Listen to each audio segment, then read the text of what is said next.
Hello दोस्तों, कैसे हो आप सभी। ध्रुव एकेडमी के यूट्यूब चैनल में आपका स्वागत है। और आज जिस टॉपिक पे हम बात कर रहे हैं, सब्जेक्ट पे हम बात करने वाले हैं, वो स्कूल से रिलेटेड है। हम इस सीरीज में स्कूल के जो सब्जेक्ट है उन्हें कवर करेंगे, जैसे फिजिक्स, केमिस्ट्री, मैथ्स, बायो, जो बच्चों के बड़े इंपॉर्टेंट सब्जेक्ट हैं, अकाउंट, इकोनॉमिक्स। तो इन्हीं की हम तैयारी करवाएंगे अब आप सभी को।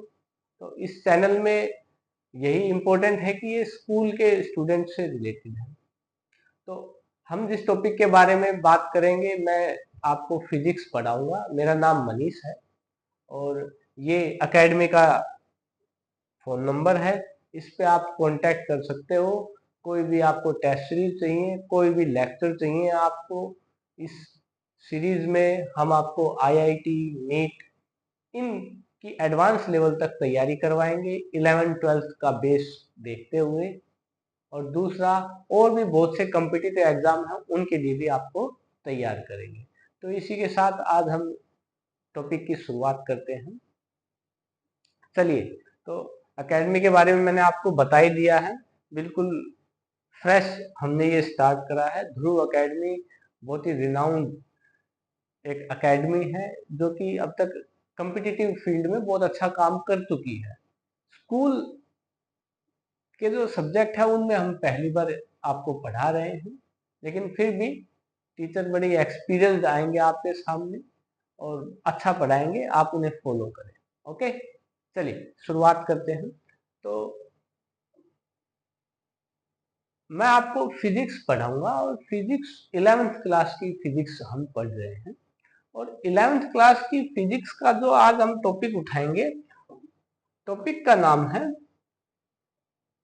Unit and it's measurement. Units and it's measurement,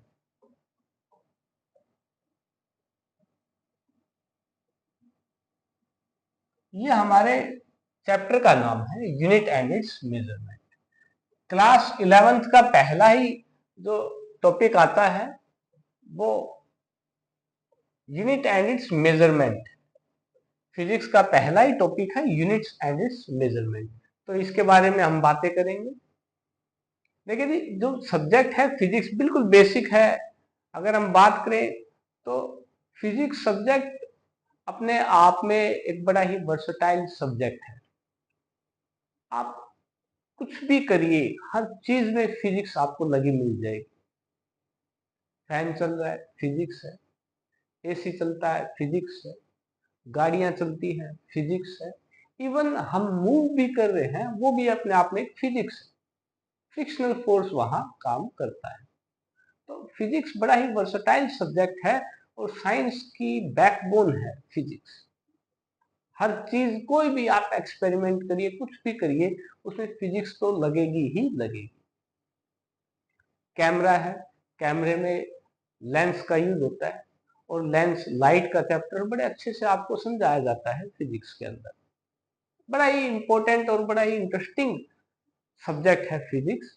आज का हमारा जो टॉपिक है वो इंट्रोडक्शन ऑफ फिजिक्स है। हमें फिजिक्स को समझना है, क्या यूज है इसके, क्या एप्लीकेशन है इसकी, वही हमें समझना है। बस इतनी सी बात है। हर दिन मैं आपको नया टॉपिक पढ़ाऊंगा फिजिक्स का। 11th को कवर करेंगे, एक सीरीज में 12th का मैं फिजिक्स आपको कवर करवा के दूंगा। चलिए आगे देखते हैं। तो फिजिक्स देखिए, डेफिनेशन में अगर हम जाएं तो डेफिनेशन क्या कहती है? Identify activities and field that involves the major area within the physics. हाँ जी, बिल्कुल ठीक बात है। जो भी ये एक्टिविटीज को आइडेंटिफाई करता है, उस पर एक्सपेरिमेंट करता है, चाहे वो किसी भी फील्ड में हो, फिजिक्स हर एरिया में इन्वॉल्व हो जाती है। आगे क्या कहते हैं? Describe the process of scientific method. आपको किसी भी चीज को समझना है तो उस साइंटिफिक मेथड को केवल फिजिक्स ही समझा सकती है, बड़े अच्छे तरीके से समझाएगी। कोई भी काम हो, भाई लाइट जल रही है तो लाइट जो है उसके पीछे एक प्रोसेस लगा हुआ है कि इस वजह से लाइट का बल्ब जला है। गाड़ी चल रही है तो गाड़ी में मैकेनिक्स काम करती है और इस वजह से गाड़ी चल पा रही है, एरोप्लेन उड़ पा रहे हैं। हर चीज में एक साइंटिफिक मेथड होता है किसी भी काम को करने का, और वो हमें फिजिक्स बड़े अच्छे से समझाता है। आगे देखते हैं, describe the role model and diagram in physics. किसी भी डायग्राम और रोल मॉडल की हेल्प से हम बड़े अच्छे से किसी भी कंसेप्ट को समझ सकते हैं। ठीक है, तो फिजिक्स और क्या कहता है कि क्या है फिजिक्स, हम यही चीज जानने की कोशिश कर रहे हैं। कहता है स्टडी ऑफ फिजिक्स अपने आप में एक फिजिकल जो वर्ल्ड है उसे समझाने में बड़ी हेल्प करता है। कैसे? Use small number of basic concept, equations and assumptions to describe the physical world. Physical world से क्या मतलब है? ऐसी कोई भी चीज जिसे आप टच कर सको, वो फिजिकल वर्ल्ड है। और अगर जिस चीज को हम टच करते हैं तो यानी उसमें फिजिक्स लगती है। किस मेथड से, क्या साइंटिफिक प्रोसेस है जिससे हम उस चीज को समझ पाए, वो फिजिकल वर्ल्ड कहलाता है। ठीक है, चलिए आगे बढ़ते हैं। जैसे आप देखिए कि भाई जब शुरुआत में इंसान ने इस धरती पर जन्म लिया होगा, तब से लेके अगर हम आज बात करें किस तरीके से इंसान का इवोल्यूशन हुआ है। भाई जाहिर सी बात तो है कि शुरुआत में ही हमें पहिए का हमने थोड़ी आविष्कार कर लिया होगा, डायरेक्ट पहिए का थोड़ी करा। उससे पहले कभी स्क्वायर शेप में पहिया बनाया गया, कभी ट्रायंगल शेप में पहिया बनाया गया। बाद में हमने सीखा कि भाई सर्कुलर शेप में जो टायर बनाया जाएगा उसमें फोर्स ऑफ फ्रिक्शन कम रहेगा और उस वजह से टायर बड़े इजीली मूव करेगा, स्पीड भी बढ़ेगी। तो ये चीज हमने साइंटिफिक मेथड से ही तो पता करी, जो कि एक फिजिक्स हमें बड़े अच्छे से समझा रहा होता है। आगे क्या कहता है? Can be use to make prediction about the broad range of phenomena. हाँ जी, हर किसी भी चीज को हम प्रिडिक्ट करें और उस फिनोमिना को समझे, ये फिजिक्स की हेल्प से ही हो पाता है। Appliances, tools, building, invention, all basic physics principle put about to test. हाँ जी, बिल्कुल सही बात है। आप देखिए कि हर चीज में फिजिक्स, हमने कहा कोई टूल यूज करें हम, बिल्डिंग यूज करें, कोई इन्वेंशन करें, हर चीज फिजिक्स को ही एक्सप्लेन कर रही होती है। ठीक है, चलिए आगे देखते हैं। लेकिन यहां इस डायग्राम से समझते हैं कि एक फिजिक्स का रोल क्या है एक ह्यूमन लाइफ में। आपने एक गाड़ी खरीदी, बड़ी शानदार गाड़ी खरीदी, फरारी, महंगी गाड़ी है। इस गाड़ी के अंदर देखिए हर पुर्जे में फिजिक्स लगी हुई है। भाई सामने देखिए तो सामने इंजन है, यहां इंजन होता है गाड़ी का, और इंजन में थर्मोडायनेमिक्स लगी हुई है, कूलेंट का यूज होता है। जो इंजन है वो क्या है? अपने आप में फिजिक्स का हिस्सा है।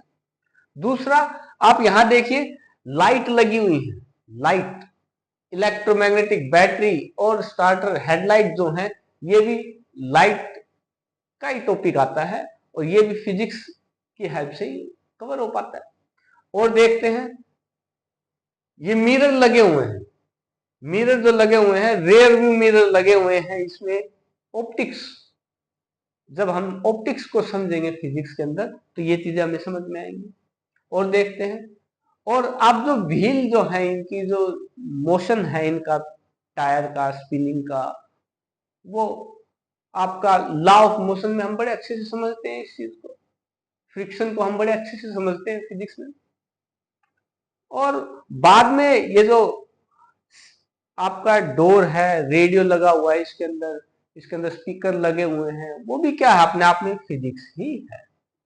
दोस्तों मैं बस इतना समझाना चाहता हूं, आज का हमारा topic he introduction of physics है। मैं आपको बस इतना समझाना चाहता हूं कि फिजिक्स का आपकी लाइफ में बहुत ज्यादा इंटरफेरेंस है, बहुत ज्यादा। आप मोबाइल चलाते हो, मोबाइल कंप्लीट फिजिक्स पर काम करता है। भाई आप बैठे बैठे अपने दोस्त को, अपने रिलेटिव्स को वीडियो कॉल तक कर लेते हो आप आज के दिन, पहले नहीं था जी ऐसा, है जी। आप देखिए महाभारत के टाइम में संजय ने पूरी महाभारत लाइव टेलीकास्ट सुनाया था धृतराष्ट्र को। क्या उस समय ये इंजीनियरिंग थी? नहीं थी जी उस समय इंजीनियरिंग, लेकिन वो कंसेप्ट था कि हम कहीं और हैं, वहां से बैठे बैठे भी हम लाइव टेलीकास्ट कर सकते हैं। तो ये पॉसिबिलिटीज थी, उन्हीं चीजों को फिजिक्स ने आपके सामने विद एग्जांपल, विद प्रूफ दिखाया है। आज हम मोबाइल पे कहीं भी अपने दोस्त को फट से कॉल मिला लेते हैं, वीडियो कॉल। तो पॉसिबिलिटी है ना, फिजिक्स की वजह से ही है। जब हम इलेक्ट्रो मैग्नेटिक वेव के बारे में पढ़ेंगे तब हमें ये कंसेप्ट बड़े अच्छे से समझ में आएगा फिजिक्स का। चलिए आगे बढ़ते हैं।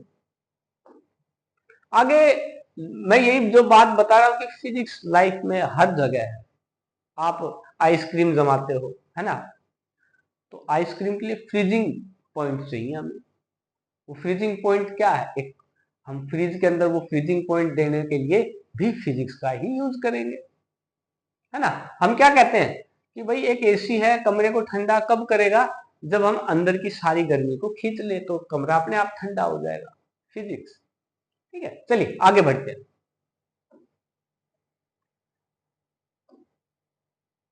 लाइफ में हर जगह फिजिक्स का रोल है आपके। तो इंट्रोडक्शन में हम इतनी बात करेंगे फिजिक्स के बारे में। आगे बढ़ते हैं। आगे एक पॉइंट आता है हमारे पास कि एक वर्ड आता है हमारे पास, यहां से हम सब्जेक्ट की तरफ बढ़ रहे हैं। और सब्जेक्ट क्या है हमारा, यूनिट। यूनिट के बारे में हम बात करनी है। तो यूनिट को हमने दो हिस्सों में बांटा है। एक होती है स्केलर यूनिट और एक होती है वेक्टर यूनिट। ठीक है जी, तो ध्यान रखना है, यूनिट को हमने दो हिस्सों में बांटा है। जो यूनिट की जो क्वांटिटी होती है कैसी है, उसको हमने दो हिस्सों में बांटा है, यूनिट की क्वांटिटी को।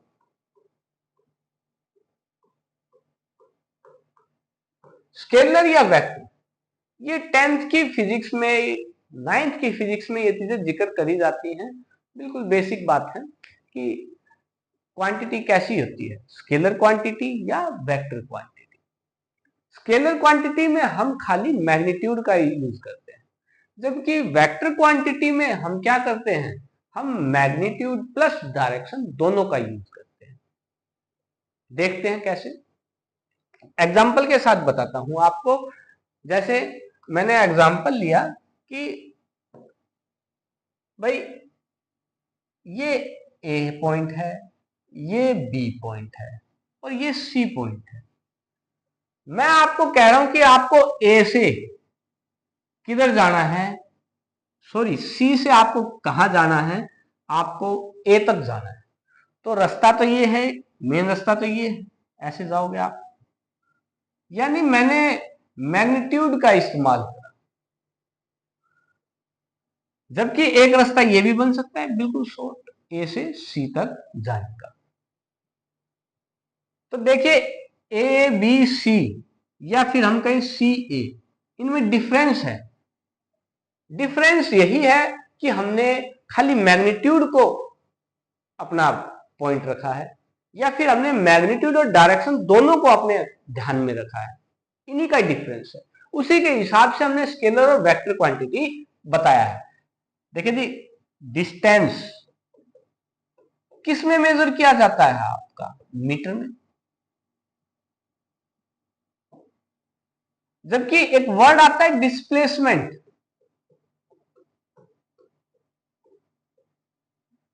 ये भी किस में मेजर किया जाता है, मीटर में। और जबकि दोनों ही दूरी को बताते हैं, तो डिस्टेंस और डिस्प्लेसमेंट में किस चीज का फर्क है, स्केलर क्वांटिटी और वेक्टर क्वांटिटी का। स्केलर क्वांटिटी, डिस्टेंस एक स्केलर क्वांटिटी है जो मैग्नीट्यूड का यूज करेगी, सी बी एक, जबकि सी से अगर हम डायरेक्ट जाते हैं तो वो डायरेक्शन का भी यूज कर रही है, यानी कि शॉर्टेस्ट डिस्टेंस क्या कहलाती है, डिस्प्लेसमेंट, क्योंकि इसमें मैग्नीट्यूड प्लस डायरेक्शन दोनों को ध्यान में रखा गया। तो यही पॉइंट है हमारा कि स्केलर क्वांटिटी और वेक्टर क्वांटिटी में क्या डिफरेंस है, यही मैंने यहां पर एक्सप्लेन करा है। ठीक है, तो अब आगे बढ़ते हैं।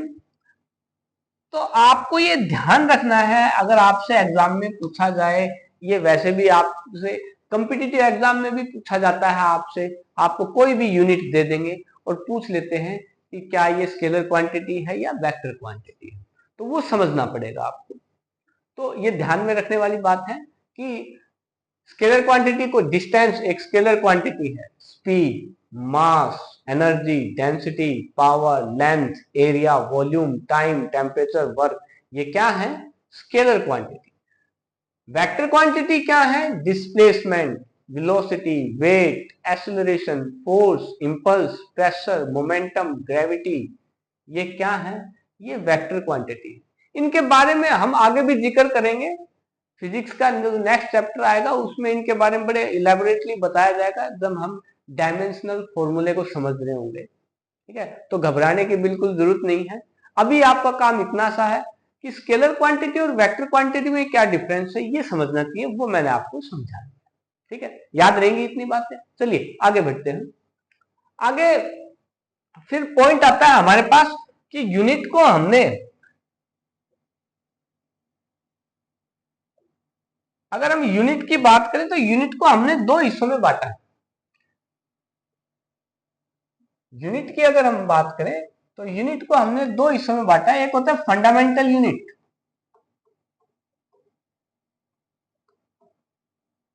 और एक होता है ड्राइव यूनिट।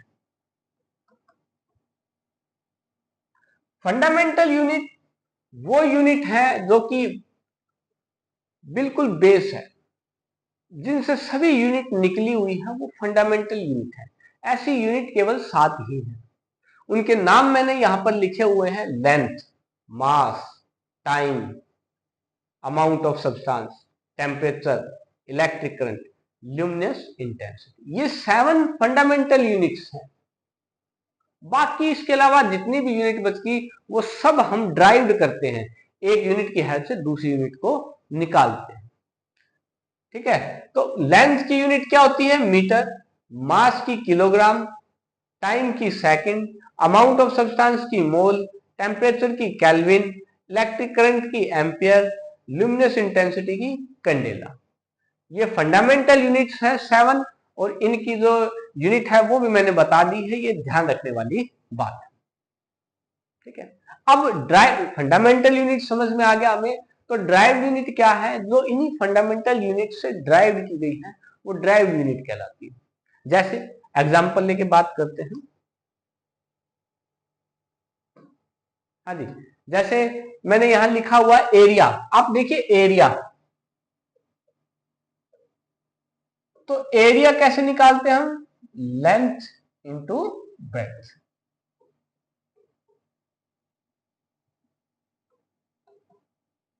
लेंथ किस में मापेंगे हम? मीटर में। ब्रेड्थ किस में मापेंगे? मीटर में। तो ये क्या हो जाएगा? Metre square. यानी एरिया की यूनिट क्या है? Metre square. यानी कि हमने लेंथ की यूनिट क्या बताई थी? मीटर, और उसी से ही ड्राइव्ड करके हमने एरिया निकाला है। तो एरिया क्या है? Derived unit. ठीक है, और इसकी यूनिट क्या है? Metre square. याद रहेगी आपको। ऐसे ही वॉल्यूम के बारे में, वॉल्यूम, वॉल्यूम क्या होता है? Length into breadth into height. Length की यूनिट भी मीटर होती है, ब्रेड्थ की यूनिट भी मीटर, हाइट की यूनिट भी मीटर होती है। इन तीनों को मल्टीप्लाई कर देंगे तो मीटर क्यूब। तो वॉल्यूम की यूनिट क्या होती है? मीटर क्यूब, जो कि हमने ड्राइव करी। ठीक है, तो ये याद रखना है आपको। और देखते हैं जैसे डेंसिटी। डेंसिटी के बारे में अगर हम बात करें, डेंसिटी क्या होता है? Mass upon volume. Mass upon volume density कहलाता है। मास किस में मेजर करते हैं हम? केजी में। वॉल्यूम किस में मेजर करते हैं? मीटर क्यूब में। केजी पर मीटर क्यूब हमारी क्या है? डेंसिटी की यूनिट है, जो कि एक ड्राइव्ड यूनिट है। ठीक है, तो ये आपको ध्यान रखना होगा कि फंडामेंटल यूनिट क्या होती है, ड्राइव यूनिट क्या होती है। इनके बारे में और अच्छा एक्सप्लेनेशन आपको कहां मिलेगा? जब हम डायमेंशनल फॉर्मूले करें। ये एक छोटा सा इंट्रोडक्शन था फिजिक्स से रिलेटेड। आज की पहली क्लास थी हमारी, 11th क्लास हमने शुरुआत कर रखी है। बिल्कुल शुरुआत से, बेसिक से एक एक चीज को हम कवर करते चलेंगे और फिर बेसिक से एडवांस की तरफ बढ़ेंगे। किन्हीं भी स्टूडेंट को कोई भी रिकॉर्डेड लेक्चर चाहिए, नीट के, आईआईटी के, किसी भी आपको कॉम्पिटिटिव एग्जाम की तैयारी करनी है तो आप अकेडमी को कांटेक्ट कर सकते हैं। हम आपको उसी चीज के लिए तैयार करेंगे, उसी चीज की आपकी प्रिपरेशन करवाएंगे। ये अकेडमी का नंबर है 8930219043। तो इस नंबर का आप यूज कर सकते हैं। कोशिश करें कॉल ना करके व्हाट्सएप करें, मैसेज करें व्हाट्सएप पर, ठीक है। तो आज की क्लास में इतना ही। Thank you very much. Okay, bye.